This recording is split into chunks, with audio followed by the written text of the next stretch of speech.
ವೀಕ್ಷಕರೇ, ವಿಶೇಷ ಚಾನಲ್ಗೆ ಸ್ವಾಗತ. ಸೂರ್ಯ ಪುತ್ರಿಯನ್ನ ಹನುಮ ವಿವಾಹವಾಗಿದ್ದೇಕೆ?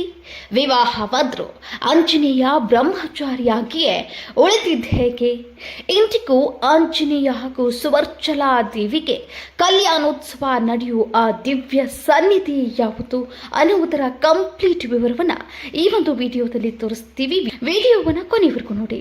ಹೌದು, ವಾಯುಪುತ್ರ ಆಂಜನೇಯ ವಿವಾಹವಾಗುವುದಕ್ಕೂ ಕೂಡ ಒಂದು ಬಲವಾದ ಕಾರಣವಿದೆ. ಆದರೆ ಆಂಜನೇಯ ಸುವರ್ಚಲಾ ದೇವಿಯೊಟ್ಟಿಗೆ ಗೃಹಸ್ಥರಾಗಿ ಜೀವನ ನಡೆಸಿದ್ರ? ಹನುಮಂತನ ವಿವಾಹವಾಗಿದ್ದರ ಹಿಂದಿದ್ದ ಮಹಾ ಉದ್ದೇಶವೇನು? ಇಂದಿಗೂ ಸುವರ್ಚಲಾ ದೇವಿ ಸಮೇತ ಆಂಜನೇಯನ ಕಲ್ಯಾಣೋತ್ಸವ ನಡೆಯುತ್ತಿರೋದು ಯಾವ ಕಾರಣಕ್ಕೆ? ಸುವರ್ಚಲಾ ದೇವಿಯನ್ನ ವಿವಾಹವಾದ ಹನುಮಂತ ಎರಡನೇ ಮದುವೆ ಆಗಿದ್ದ ಹೇಗೆ ಅನ್ನುವುದರ ಕಂಪ್ಲೀಟ್ ಡೀಟೇಲ್ಸ್ ಇಲ್ಲಿದೆ. ಸೂರ್ಯ ದೇವನ ಬಳಿ ವಿದ್ಯೆ ಕಲಿಯೋಕೆ ಹೋದ ಹನುಮಂತ ಆಗಲೇ ಆಂಜನೇಯನಿಗೆ ಎದುರಾಯಿತು ಒಂದು ಸಂಕಷ್ಟ. ಹೌದು ವೀಕ್ಷಕರೇ, ಆಂಜನೇಯ ಸಕಲ ವಿದ್ಯೆ ಪಾರಂಗತ. ಆತನಿಗೆ ತಿಳಿಯದ ವಿದ್ಯೆಗಳೇ ಇಲ್ಲ. ಆದರೆ ಅಂತಹ ವಿದ್ಯೆಗಳಲ್ಲಿ ಕೆಲವೊಂದನ್ನ ಕಲಿಯೋಕೆ ಆಂಜನೇಯ ಸೂರ್ಯ ದೇವನ ಬಳಿ ಹೋದ. ಸೂರ್ಯ ದೇವ ನೀಡಿದ ಮಾತಿನಂತೆ ಆಂಜನೇಯನಿಗೆ ವಿದ್ಯೆ ಕಲಿಸಲು ಮುಂದಾದ.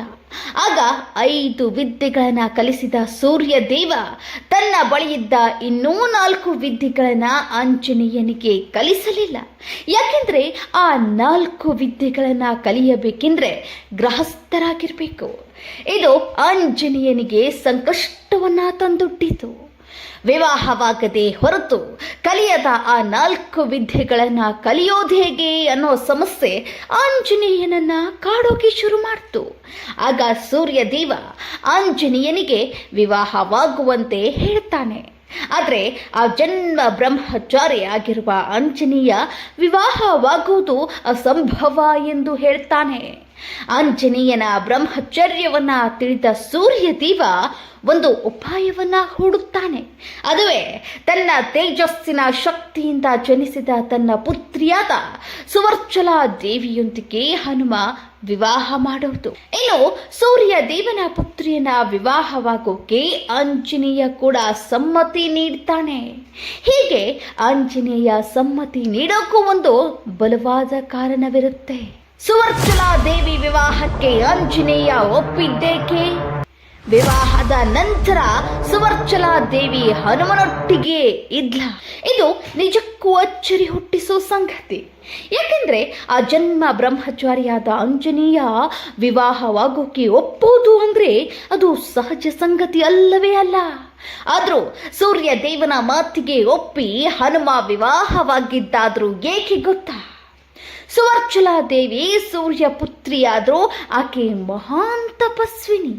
ಆಕೆಯನ್ನ ವಿವಾಹವಾದ್ರೆ ಹನುಮ ಗೃಹಸ್ಥನಾಗ್ತಾನೆ. ಆದ್ರೆ ಸುವರ್ಚಲಾ ದೇವಿ ಮಾತ್ರ ಶಾಶ್ವತವಾಗಿ ತಪೋಭೂಮಿಯಲ್ಲಿ ನೆಲೆಸಿ ಬಿಡ್ತಾಳೆ. ಆಕೆಯೊಟ್ಟಿಗೆ ಸಂಸಾರ ಮಾಡೋ ಅಗತ್ಯ ಹನುಮಂತನಿಗೆ ಇರುವುದಿಲ್ಲ. ಅಷ್ಟೇ ಅಲ್ಲ, ಗೃಹಸ್ಥರಿಗೆ ಕಲಿಸಬೇಕಾದ 4 ವಿದ್ಯೆಗಳನ್ನ ಕೂಡ ಸೂರ್ಯ ದೇವ ಯಾವುದೇ ಆತಂಕವಿಲ್ಲದೆ ಹನುಮನಿಗೆ ಕಲಿಸಬಹುದು. ಹೀಗೆ ಆಂಜನೇಯ ಕೇವಲ ವಿದ್ಯೆಯನ್ನ ಕಲಿಯೋಕೆ ಮಾತ್ರವೇ ಸುವರ್ಚಲಾ ದೇವಿಯನ್ನ ವಿವಾಹವಾಗುತ್ತಾನೆ. ಆದರೆ ಎಂದೂ ಕೂಡ ಗೃಹಸ್ಥನಂತೆ ಸುವರ್ಚಲಾ ದೇವಿಯೊಟ್ಟಿಗೆ ಸಂಸಾರ ಮಾಡಿಲ್ಲ ಆಂಜನೇಯ. ಅಲ್ಲದೆ ಆ ಜನ್ಮ ಬ್ರಹ್ಮಚಾರಿಯಾಗಿಯೇ ಉಳಿದು ಬಿಡ್ತಾನೆ ವಾಯುಪುತ್ರ ಹನುಮಂತ. ಇನ್ನು ಆಂಜನೇಯ ಸುವರ್ಚಲಾ ದೇವಿಯನ್ನ ವಿವಾಹವಾಗಿದ್ದ ಅನ್ನೋ ಒಂದೇ ಒಂದು ಕಾರಣಕ್ಕೆ ಆಂಜನೇಯನಿಗೂ ಕೂಡ ಕಲ್ಯಾಣೋತ್ಸವವನ್ನ ಮಾಡಲಾಗುತ್ತಿದೆ. ಅಷ್ಟೇ ಅಲ್ಲ, ಇಡೀ ಜಗತ್ತಿನಲ್ಲಿ ಆಂಜನೇಯ ಹಾಗೂ ಸುವರ್ಚಲಾ ದೇವಿಯ ಏಕೈಕ ದೇಗುಲದಲ್ಲಿ ಮಾತ್ರವೇ ಇಂತಹದ್ದೊಂದು ಮಾರುತಿ ಕಲ್ಯಾಣ ನಡೆಯುತ್ತೆ. ಇಂತಹದ್ದೊಂದು ಆಂಜನೇಯನ ಅಪರೂಪದ ದೇಗುಲ ಇರೋದು ಎಲ್ಲಿ ಗೊತ್ತಾ? ಅದುವೇ ತೆಲಂಗಾಣ ರಾಜ್ಯದ ಖಮ್ಮಂ ಜಿಲ್ಲೆಯಲ್ಲಿರುವ ಯಲಂದುಗ ಗ್ರಾಮದಲ್ಲಿ. ಇಲ್ಲಿ ಆಂಜನೇಯ ಸ್ವಾಮಿಯ ಹಾಗೂ ಸುವರ್ಚಲಾ ದೇವಿಗೆ ವರ್ಷಕ್ಕೊಮ್ಮೆ ಕಲ್ಯಾಣೋತ್ಸವ ಮಾಡಲಾಗುತ್ತೆ. ಅಷ್ಟೇ ಅಲ್ಲ, ಹನುಮಂತನ ಕಲ್ಯಾಣೋತ್ಸವಕ್ಕೆ ಸಾವಿರಾರು ಸಂಖ್ಯೆಯಲ್ಲಿ ಕೂಡ ಜನರು ಸೇರೋದು ವಿಶೇಷ. ಇದು ಹನುಮಂತನ ಮೊದಲನೇ ವಿವಾಹದ ಬಗ್ಗೆ ಪುರಾಣದಲ್ಲಿರುವ ಉಲ್ಲೇಖ. ಆದರೆ ಹನುಮಂತನಿಗೆ ಮತ್ತೊಂದು ವಿವಾಹದ ಬಗ್ಗೆ ವಾಲ್ಮೀಕಿ ರಚಿಸಿದ ರಾಮಾಯಣದಲ್ಲೂ ಉಲ್ಲೇಖವಾಗಿದೆ. ಅಷ್ಟೇ ಅಲ್ಲ, ಆ ಜನ್ಮ ಬ್ರಹ್ಮಚಾರಿ ಹನುಮಂತನಿಗೆ ಒಬ್ಬ ಮಗ ಕೂಡ ಇದ್ದಾನೆ ಎಂಬ ಸಂಗತಿಯನ್ನ ಸಾಕ್ಷಾತ್ ವಾಲ್ಮೀಕಿ ಮಹರ್ಷಿಗಳೇ ತಮ್ಮ ರಾಮಾಯಣ ಕಾವ್ಯದಲ್ಲಿ ಉಲ್ಲೇಖ ಮಾಡಿದ್ದಾರೆ. ಹಾಗಾದ್ರೆ ಆಂಜನೇಯನಿಗೆ ಎರಡನೇ ಮದುವೆ ಆಗಿದ್ದೇಗೆ? ಆಂಜನೇಯನ ಮಗನಾದ್ರೂ ಯಾರು ಅನ್ನೋ ಕುತೂಹಲ ಪ್ರಶ್ನೆಗಳು ಮೂಡೋದು ಸಹಜ.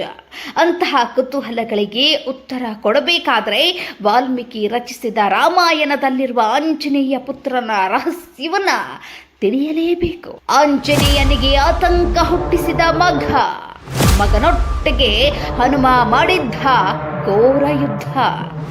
ಹೌದು ವೀಕ್ಷಕರೇ, ನೀವು ನಂಬಿದ್ರೆ ನಂಬಿ, ಬಿಟ್ರೆ ಬಿಡಿ, ಇದು ಅಕ್ಷರಶಃ ಸತ್ಯ. ಸಾಕ್ಷಾತ್ ರಾಮಭಂಟ ಹನುಮನಿಗೆ ಒಬ್ಬ ಮಗ ಇದ್ದ. ಆ ಮಗನ ಬಗ್ಗೆ ತಿಳಿದ ಆಂಜನೇಯನಿಗೂ ಕೂಡ ಬರಸಿಡಿಲು ಪಡೆದಂತಾಗಿತ್ತು. ಯಾಕೆಂದ್ರೆ ತನಗೆ ಅಪ್ರತಿಮ ಪರಾಕ್ರಮಶಾಲಿ ಮಗನೊಬ್ಬ ಇರೋದು ಸ್ವತಃ ಆಂಜನೇಯನಿಗೂ ಕೂಡ ಗೊತ್ತಿರಲಿಲ್ಲ. ಇಷ್ಟಕ್ಕೂ ಆಂಜನೇಯನಿಗೆ ಆತಂಕ ಹುಟ್ಟಿಸಿದ ಆತನ ಪುತ್ರ ಯಾರು ಗೊತ್ತಾ? ಆತನೇ ಮಕರಧ್ವಜ. ಮಕರಧ್ವಜ ಆಂಜನೇಯನ ಪುತ್ರ ಅನ್ನೋದು ಸತ್ಯಾನ? ಇದರ ಬಗ್ಗೆ ವಾಲ್ಮೀಕಿ ರಾಮಾಯಣದಲ್ಲಿರುವ ಉಲ್ಲೇಖವೇನು? ಮಕರಧ್ವಜ ಆಂಜನೇಯನಿಗೆ ಜನಿಸಿದ ಹೇಗೆ? ಇಷ್ಟಕ್ಕೂ ಮಕರಧ್ವಜ ಇವರ ವಿರುದ್ಧ ಆಂಜನೇಯ ಘೋರ ಯುದ್ಧ ಮಾಡಿದ್ದೇಕೆ ಅನ್ನೋದರ ಕಂಪ್ಲೀಟ್ ಸ್ಟೋರಿಯನ್ನ ತೋರಿಸ್ತೀವಿ ಮುಂದಿನ ಎಪಿಸೋಡ್ನಲ್ಲಿ. ನೀವಿನ್ನು ನಮ್ಮ ಚಾನಲ್ಗೆ ಸಬ್ಸ್ಕ್ರೈಬ್ ಆಗಿಲ್ಲವೆಂದರೆ ಕೂಡಲೇ ಸಬ್ಸ್ಕ್ರೈಬ್ ಆಗಿ, ಹಾಗೆ ಬೆಲ್ ಐಕಾನ್ ಕ್ಲಿಕ್ ಮಾಡೋದನ್ನು ಮರೆಯಬೇಡಿ.